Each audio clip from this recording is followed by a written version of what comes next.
네, 저희 안양성결교회 중등부 7월 12일 예배 하나님께 찬양으로 강해드리면서 예배 시작하겠습니다.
고통당했네.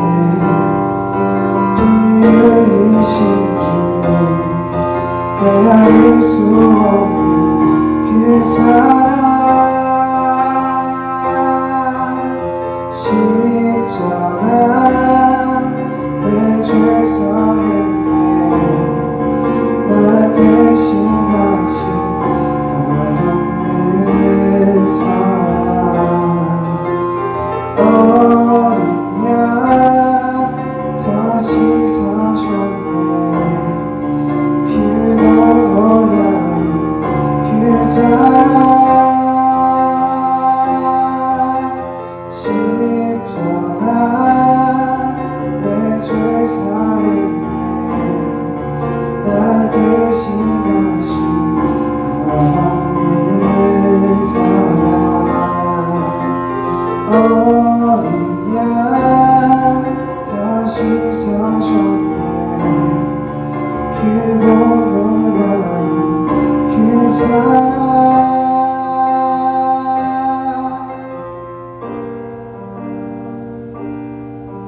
저희 이제 다 같이 기도할 건데, 주님께서 저희를 위해서 십자가에 못 박혀 돌아가셨다는 것을 기억하시고 그것을 잊지 않으며 나아가는 마음으로 기도하겠습니다. 기도하겠습니다.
우리 다 같이 창세기 말씀 볼게요. 우리 오늘 성경 인물 이야기 아브라함 이야기. 아브라함이 된 이야기를 여러분들과 같이 나눌 거예요. 우리 지난주에 무엇을 배웠죠? 믿음에 대해서 배웠어요. 이 믿음은 무엇이었죠? 하나님이 내 인생의 주권자임을 정말로 믿는 거예요. 하나님은 보이지 않지만 그 하나님이 정말로 살아계심을 믿고 그분이 내 인생을 계획하고 있다는 것, 그리고 그 나의 인생이 주인이라는 것을 결단하는 거예요. 아브라함이 멜기세덱, 바로 여호와 하나님의 제사장, 그분을 봤을 때 무엇을 했냐면 자신의 소유의 10분의 1을 감사헌금으로 드립니다. 이 11조의 의미가 전도사님이 지난주에 간단하게 얘기를 했는데요, 간략하게 이 11조는 뭐냐? 10분의 1인데 이 10분의 1에 무엇이냐면은 1은 전체를 상징해요. 내 모든 것을 귀한 것, 나의 전부를 상징하는 거예요. 우리가 10분의 10 다 줄 수는 없잖아요. 그런데 이 10분의 1이라는 것은 무엇이냐? 내 이 모든 물질은 당신의 것입니다 라는 고백인 거예요. 아브라함이 그돌라오멜 왕과의 전쟁에서 승리해서 전리품을 가졌죠. 그리고 그 같이 있던 동역자들에게 나눠주고 롯과 그 소유만을 이렇게 데려갔어요. 그런데도 불구하고 그는 10분의 1을 하나님께 드렸어요. 왜? 내 모든 삶을 인도하시고 이것을 모두 회복시켜 주시는 분은 바로 하나님 당신입니다 라고 아브라함은 고백한 거예요. 그때 하나님은 아브라함에게 나타나셔서 나는 너의 방패요 너의 상급이니라 라는 말씀을 했을 때 아브라함은 그때 믿어요. 하나님이 나의 주권자구나. 그래서 믿음은 뭐예요? 결단인 거예요. 단순히 우리가 믿음 하면은 너 나 믿지? 그래 믿어. 믿지도 않는데도 그런 경우 많잖아요. 우리가 하나님을 믿는다고 해요. 근데 진짜 내 인생의 주권자로 우리가 믿는가? 글쎄요. 그렇지 않는 경우가 많다는 거예요. 어쩌면 여러분들은 정말로 인생의 주권자가 하나님이라는 걸 고백하는 친구들도 있을 거예요. 그런데 여러분 그거 알아요? 우리의 삶에서 아무리 인생을 하나님께 주권자라고 고백해도 사람은 무엇이냐면 세상의 시스템, 선악과의 시스템에 살고 있어요. 그리고 이 선악과의 시스템은 무엇이냐면 탐욕과 탐심이에요. 이 탐욕과 탐심은 하나님과 멀어지게 만듭니다. 그럼 우리는 무엇이 되냐? 죄의 종이 되는 거죠. 하나님께로 벗어나면 모든 것이 다 해결될 줄 알았는데, 내가 주인일 줄 알았는데 탐욕이 나를 지배하고 나는 결국 무엇이다? 죄의 종으로서 살게 된다는 슬픈 사실입니다. 이 선악의 시스템이 나를 하나님이 내 인생의 주권자로 나아가지 못하게 만들어요. 그것이 고의적이든 그것이 우발적이든 무의식적으로도 말이에요. 아브라함도 이와 같았습니다. 우리 창세기 16장을 볼게요. 창세기 15장에 아브라함은 하나님과 동물 제사를 통해서 언약을 맺습니다. 그리고 16장에는 바로 하나님의 뜻을 어떻게 성취할까? 라는 고민에 빠져요. 그래서 사례는 아브라함에게 제안을 합니다. 16장 1절을 볼게요. 아브라함의 아내 사례는 출산하지 못하였고 그에게 한 여종이 있으니 애굽 사람이요 이름은 하갈이라. 2절에 사례가 아브라함에게 이르되 여호와께서 내 출산을 허락하지 아니하셨으니 원하건대 내 여종에게 들어가라. 내가 혹 그로 말미암아 자녀를 얻을까 하노라 하매 아브라함이 사례의 말을 들은지라. 아브라함은 떠돌이 생활을 할 때도 사례를 사랑했어요. 이 떠도는 나그네 생활을 뭐라면 히브리라고 합니다. 그래서 아브라함은 히브리인입니다 라고 고백을 해요. 이 나그네 생활을 할 때도 떠돌이 생활을 할 때도 돈이 없을 때도 오직 아브라함은 사례만 사랑해요. 이집트에서 떠났을 때 아브라함은 아주 큰 부자가 되는데 부자가 된 뒤로 10년 동안에도 다른 여자는 쳐다도 안 봅니다. 그런데 사례가 먼저 제안을 하는 거예요. 여호와 하나님이 나에게 출산을 허락하시지 않으니까 나의 여종, 이집트에 있는 여종 하갈에게서 아들을 낳는 건 어때요? 내가 그로 말미암아 우리가 아들을 얻으면 참 좋을 것 같아요. 그로 말미암아 자녀를 얻으면 좋을 것 같아요. 자녀를 얻으면 좋을 것 같아요. 라고 사례는 고백합니다. 아브라함은 그 얘기를 들어요. 그리고 하갈과 동침합니다. 그리고 아이를 임신을 하게 돼요. 그런데 그건 하나님이 원하시는 뜻이 아니었어요. 우리 창세기 12장을 보면요, 사례가 이집트에서 이렇게 왕비로 될 뻔하잖아요. 근데 하나님이 사례를 구원해줘요. 만약 하나님께서 사례가 아니라 다른 사람과 이렇게 아이를 낳고 아브라함을 복의 근원, 복이고 아브라함을 복자체가 되고 민족을 얻게 하고 믿음의 자손의 조상으로서 믿음의 국가를 세우기 위해서 사례가 필요 없었다면 그냥 그대로 두게 될 거예요. 냅두셨을 거예요. 사례라는 이름의 뜻은 고귀한 신분, 공주라는 뜻이거든요.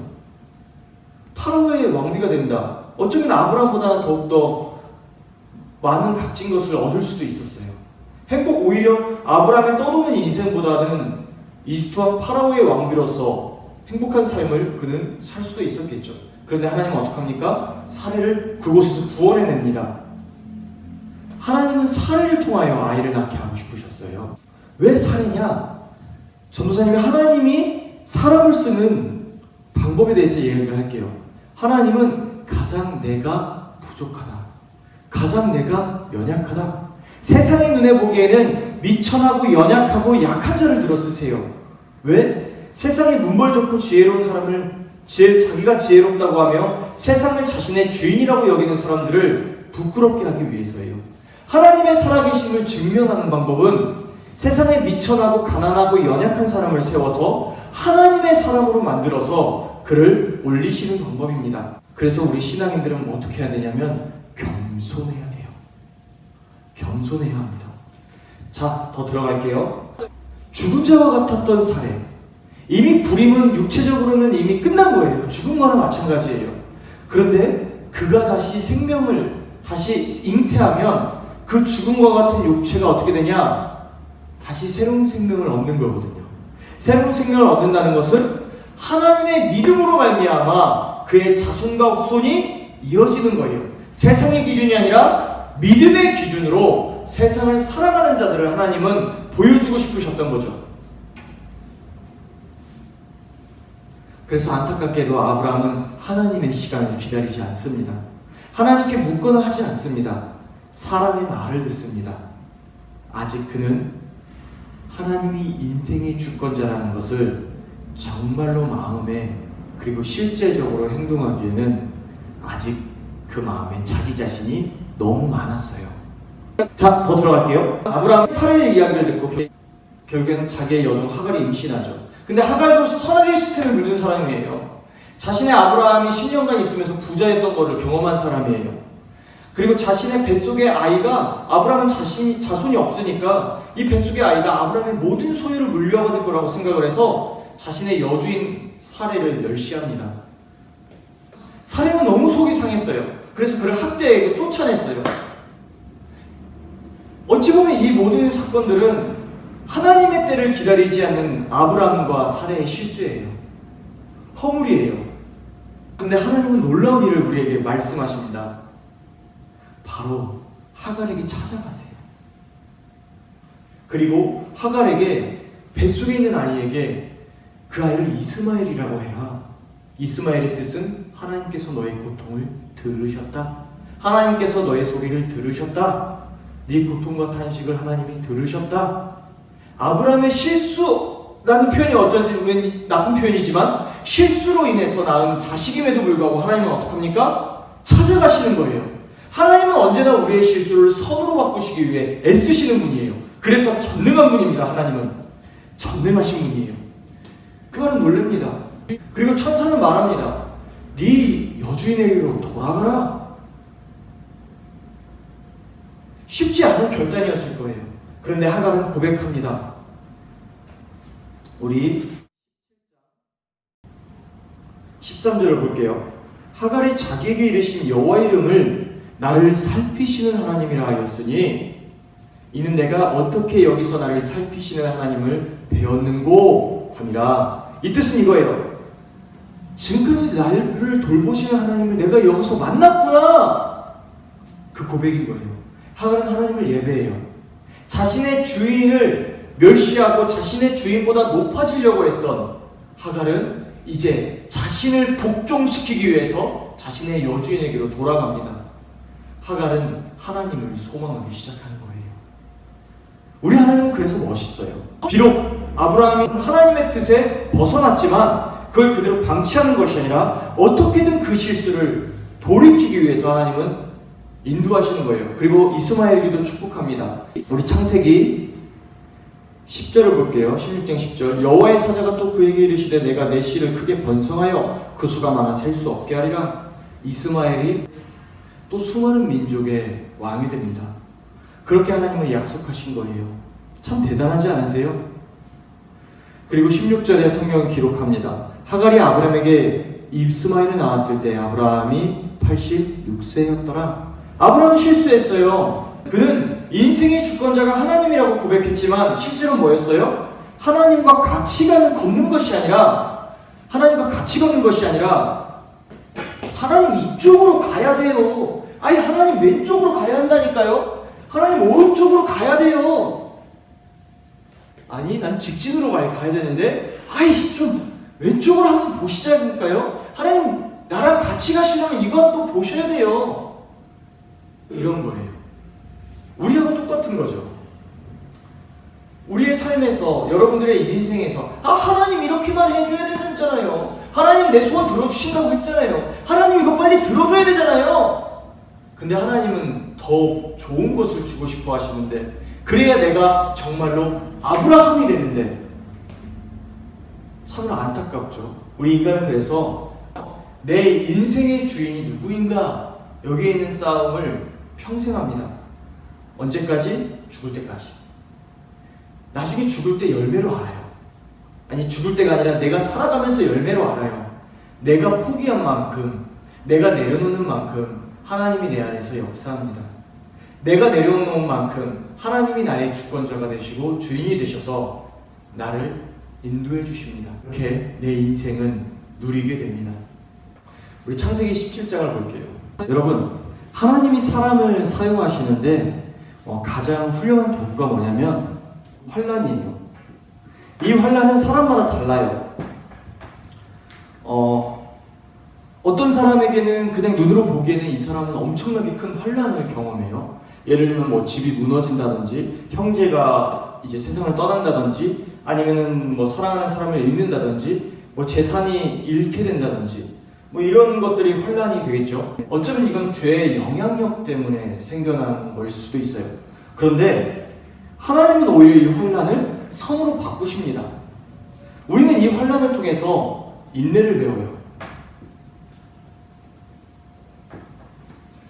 하나님을 기다리고 하나님을 바라보는 거예요. 그리고 이 인내는 무엇을 낳느냐? 연단을 해요. 나라는 사람을 점점점 없어지고 내 안에 하나님이 인생의 주권으로 만드시는 그런 일들을 만드세요. 우리 금을 만들잖아요. 진짜 참된 정금. 우리 금의 금광을 캐는데 처음에 금에 불순물들이 있어요. 그럼 그 금의 오리지널 순금을 만들기 위해선 불로 그 불순물들을 없애야 돼요.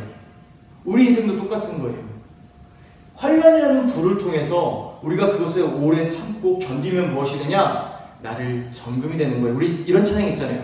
나를 정금같이 나오리라, 이런 찬양처럼 내가 진짜 정금, 하나님의 사람으로 하나님은 연단하시는 거예요. 그럼 연단은 무엇을 낳느냐? 소망을 낳아요. 인내는 소망을 낳습니다. 소망. 로마서 5장에는 이렇게 기록되어 있어요. 환난은 인내를 낳고 인내는 연단을 낳고 연단은 소망을 낳느니라. 그러면서 뭐라고 나냐? 환난 중에 기뻐할 수 있는 것은 바로 이것 때문이라. 하나님을 정말로 믿음으로 말미암아 의롭게 되면 환난을 즐거워한대요. 왜? 하나님을 소망하니까.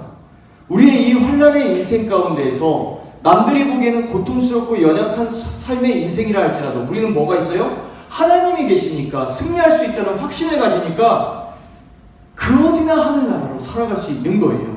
참 엄청나게 놀라운 능력입니다. 아브라함도 이제 그걸 경험하게 돼요. 창세기 17장 1절. 아브라함이 99세 때 여호와께서 아브라함에게 나타나서 아브라함이 86세 때 이스마엘을 낳고 99세까지 하나님과 만나지 못합니다. 그는 하나님을 기다립니다. 그리고 소망합니다. 그리고 자신에 있는 불순물이 점점 사라집니다. 내 인생의 주권에 하나님의 때를 기다립니다. 그렇게 연단됩니다. 그리고 하나님은 언제 오실까? 소망합니다. 그때 하나님은 뭐라 말씀하시는가? 창세기 17장. 나는 전능한 하나님이라. 너는 내 앞에서 행하여 뭐하라? 완전하라. 나는 엘샤다이다. 이 엘샤다이는 전능한 하나님이란 표현이거든요. 이 엘샤다이를 직역하면 이런 거예요. 갓난아기에게 젖을 먹이시는 하나님. 뭐 하나님의 교회, 뭐 하나님 그래서 어머니다 그러는데 하나님이 성이 어디 있습니까? 하나님은 무슨 그런 하나님이 여자예요. 그렇게 인간의 기준으로 하나님의 성별을 기준으로 하면 안 돼요. 하나님에 대해서는 하나님은 이미 남성성과 여성성을 초월하신 분이에요. 하나님은 하나님의 형상대로 사람을 만드셨기 때문이죠. 말도 안 되는 소리예요. 젖을 먹이시는 하나님. 전사님이 이제 우리 전사님 아들인 예준이가 이렇게 자랐잖아요. 전사님 푸사 보면은 여기 잠깐 띄워줄게요. 아이고 이뻐. 아이씨. 아빠가 이쁘다고 했는데 아이씨 했어? 이렇게 전도사님한테 귀엽다고 하는데 삿대질을 하는 우리 아들입니다. 근데 이뻐요. 얘가 평소에는 안 우는데 밥 달라고 할 때는 그렇게 울어요. 막 이렇게 막 손을 흔들면서 응애응애하고 웁니다. 전도사님을 의지하는 거예요. 분유를 먹이는데 전도사님을 의지하는 거예요. 그리고 밖에 설거지를 하거나 뭔가 나가면 계속 전도사님을 쳐다봐요.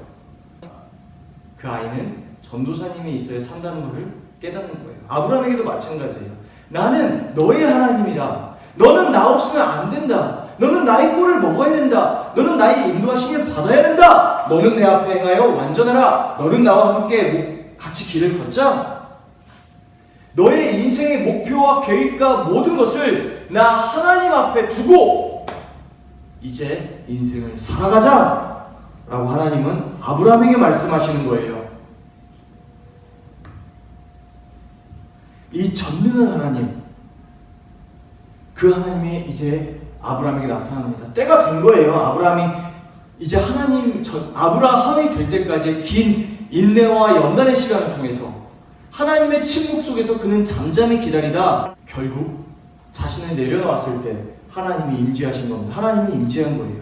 그리고 우리 성경을 읽겠습니다. 창세기 17장 2절. 내가 내 언약을 나와 너 사이에 두어 너를 크게 번성하게 하리라 하시니 3절에 아브라함이 엎드렸더니 하나님이 또 그에게 말씀하여 이르시되 보라 내 언약이 너와 함께 할지니라 너는 여러 민족의 아버지가 될지라 너는 아브라함이다. 이제 후로는 네 이름을 아브라함이라 하지 않고 아브라함이라 하리니 이는 내가 너를 여러 민족의 아버지가 되게 함이라.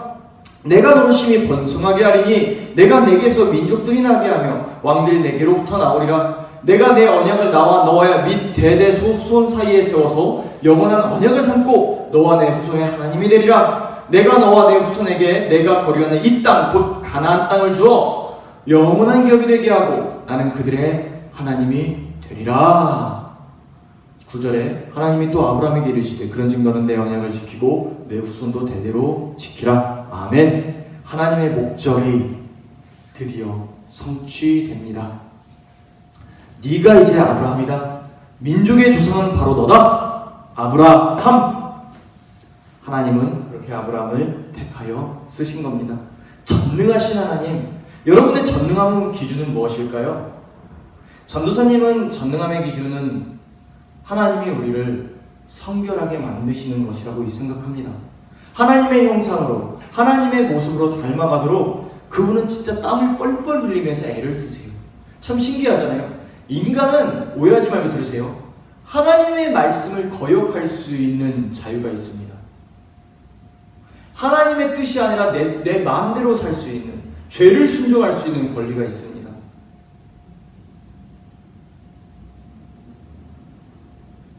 그런데 하나님은 우리가 자발적으로 그 권리를 포기하게 만드세요.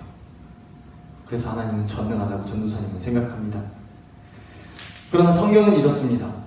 하나님 앞에 가까이 가는 것이 전능이라. 하나님과 동행하는 것이 전능한 전능함이라. 하나님과의 동행함이 전능함이라 라고 성경은 기록하고 있어요. 그리고 약속의 상징으로 언약을 육체의 세계입니다. 우리 할례를 통해서 이제 아브라함의 남자들은 다 이제 전부 모두 하나님과 언약을 맺습니다. 그리고 하나님은 아내 사라에게 말합니다. 이제 네 아내 사라 공주는 이제 사라다. 여러 민족의 어머니다 라고 합니다. 그리고 그 사라를 통해서 약속의 자손이 나온다는 걸 말씀을 하세요. 근데 아브라함과 사라는 그 이야기를 듣고 하고 웃습니다. 자, 우리 함께 말씀을 읽을게요. 17절. 아브라함이 엎드려 웃으며 마음속으로 이르되 100세 된 사람이 어찌 자식을 낳을까? 사라는 99세니 어찌 출산하리요 하고. 그래서 아브라함은 하나님을 비웃습니다. 하나님, 그냥 이스마엘이나 잘 살길 원해요. 하나님 뜻대로 이루세요. 이스마엘이나 키우시길 원합니다. 이스마엘이나 세상의 민족이 만들어 주세요. 근데 하나님은 어떻게 합니까? 너 웃었지? 네 아들 이름 이제부터 이삭이야. 이삭의 뜻은 웃음입니다.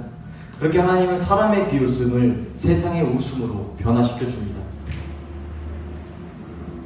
그리고 이스마엘에 대해서도 약속을 하죠. 20절에 내가 내 말을 들었나니 내가 그에게 복을 주어 그를 매우 크게 생육하고 번성하게 할지라. 그가 12두령을 낳으리니 내가 그를 큰 나라가 되게 하려니와 내 언약은 내가 내년 그 다음 내년에 사라에게 낳은 이삭과 세우리라. 하나님의 언약은 믿음으로 낳은 아이 이삭으로 삼겠다 라고 말씀을 하신 겁니다. 이제 하나님과 아브라함은 어떤 사이가 되냐? 자, 18절 17절을 볼게요. 여호와께서 이르시되 내가 하려는 것을 아브라함에게 숨기겠느냐? 아브라함은 강대한 나라가 되고 천하 만민은 그로 말미암아 복을 받게 될 것이 아니냐. 내가 그로 그 자식과 건축에게 명하여 여호와의 도를 지켜 의와 공도를 행하게 하려고 그를 택하였나니 이는 나 여호와가 아브라함에게 대하여 말한 일을 이루려 함이니라. 아멘. 아멘. 아멘. 창세기 12장부터 우리가 쭉 18장까지 이야기를 들었어요. 아브라함이 되는 것까지 이야기를 들었어요. 아브라함의 인생의 주권이 누구인가, 내 인생의 삶은 누가 주인인가라는 싸움은 결국 창세기 22장까지 넘어갑니다. 22장에는 아브라함이 이삭을 하나님께 바치려 합니다. 자신의 약속의 씨로 받았던 이삭. 하나님은 분명히 아브라함에게 말씀합니다. 우리 22장을 볼게요. 창세기 22장 2절. 여호와께서 이르시되 내 아들 내 사랑하는 독자 이삭을 데리고 모리아 땅으로 가서 내가 내게 일러준 한 산 거기서 그를 뭐라 번제로 드려라. 그를 쪼개 죽여라. 나 하나님께 드려라. 아브라함이 이 말도 안 되는 일에 순종할 수 있었던 건요, 하나님의 시험인 것을 아브라함이 자신의 인생을 통해서 경험했기 때문입니다. 자신의 삶을 통해서 아브라함이 경험했기 때문이에요.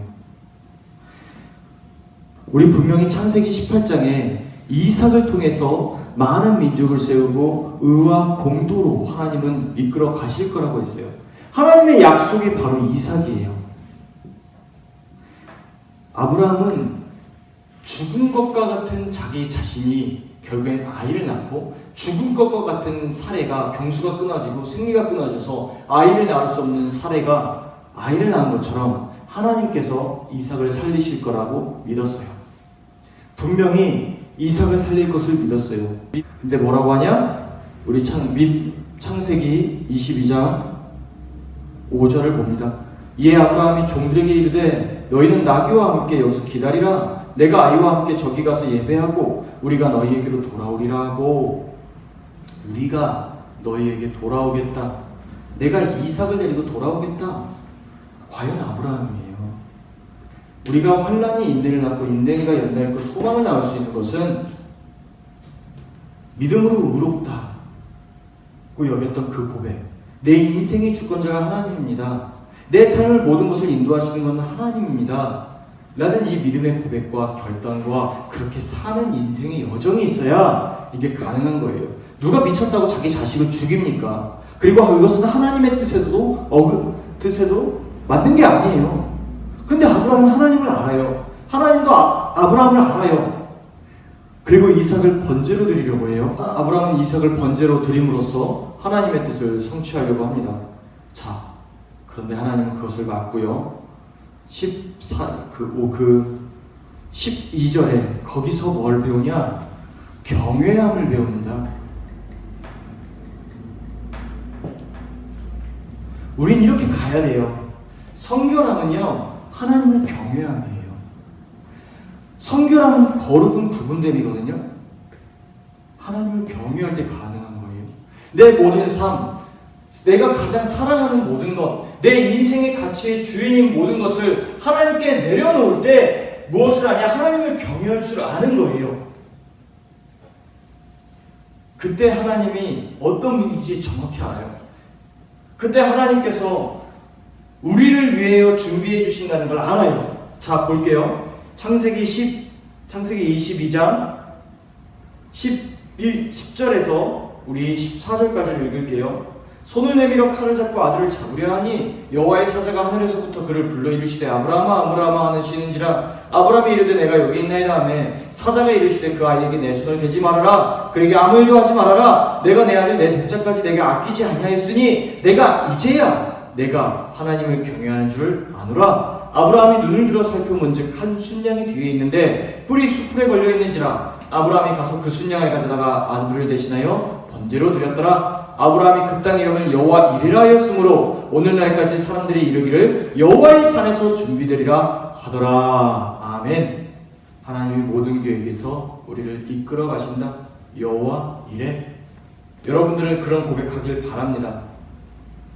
우리 인생은 어차피 환난이에요. 네, 죄의 종으로서도 환난을 당하고요, 의의 종으로서도 환난은 무조건 당해요. 죄의 종 때문에 환난을 당하면 아파요. 자, 짜증나요. 내 인생의 가치가 뚝뚝 떨어져요. 그런데 의의 종, 하나님의 사람일 때 환난을 당하면요, 인내해요. 연단받아요. 하나님을 소망해요. 구원을 소망해요. 여호와 이레의 하나님이 어떤 분인 줄 아는 거예요. 자, 아브라함이 또 다른 축복을 받습니다. 자, 우리 같이 볼게요. 이건 진짜 하나님의 아브라함에게 원했던 거예요. 여호와의 사자가 하늘에서부터 두 번째 아브라함을 불러 이르시되 여호와께서 이르시기를 내가 나를 가리켜 맹세하노니 내가 이같이 하여 내 아들 내 독자도 아끼지 아니하였은즉 내가 내게 큰 복을 주고 내 씨가 크게 번성하여 하늘의 별과 같고 바닷가의 모래와 같게 하리니 내 씨가 뭐라? 대적의 성문을 차지하리라. 내 믿음의 사람의 대적, 어둠을 파괴하리라. 그 모든 것을 승리하리라. 믿음의 조상 아브라함. 우린 뭐예요? 믿음의 후손입니다. 예수를 믿는 자들이에요. 여러분들의 인생의 주권은 무엇입니까? 여러분입니까? 하나님입니까? 나입니까? 세상입니까? 여러분들을 가장 존재답게 만들 수 있는 것. 예를 들면 이런 거예요. 우리 지민이가 지민이라고 할 수 있는 것. 우리 하람이가 하람이라고 할 수 있는 것. 우리 다현이가 다현이라고 할 수 있고 모세가 진짜 모세라고 할 수 있는 것. 그건 세상이 아니라 하나님 안에 있을 때 가능하다는 것을 기억하시기 바랍니다. 하나님은 존재의 하나님이십니다. 하나님을 소망하세요. 세상의 기준에서는 우리는 아브람과 같아요. 연약해요. 부족해요. 안타까운 일투성이에요. 환난은 언제나 다가와요. 우리 금수저 아니잖아요. 그런데 우리에게 가장 큰 능력이 있으니 그건 누구라? 하나님이라. 하나님은 여러분을 아브라함처럼 여러분을 가장 여러분답게 만드실 거고 결국 경외할 수 있도록 만드실 겁니다. 그 모든 과정을 뭐라 하냐? 성결의 과정이라 합니다. 우리 같이 함께 기도할게요.